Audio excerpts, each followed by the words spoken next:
Yeah, for this one, it's kind of like you either know it or you don't, right? For an ideal voltmeter, we want infinite resistance. Ideal ammeter, we want zero resistance, right? But if you want to dig into it a little bit, we can actually explain why that's a good thing. Why do we want that, right? Because look, here's your ammeter. Okay, here's your resistor, like that, right? Okay, so if your ammeter had got, let's say it's got 10 ohms of resistance, okay, and you're trying to measure the current through a 20 ohm resistor, all right, what would that actually do to the whole thing, right? Okay, let's imagine that this is a 12 volt cell, all right, then suddenly, like, you're getting a third of the voltage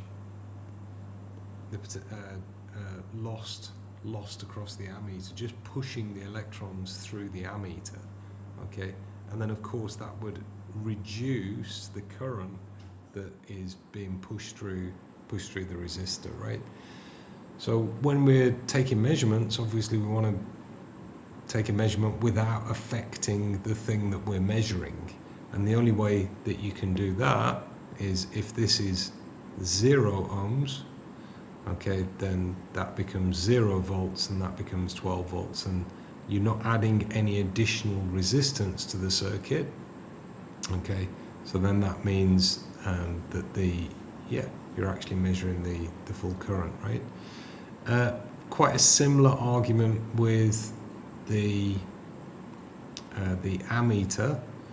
You could imagine that if this ammeter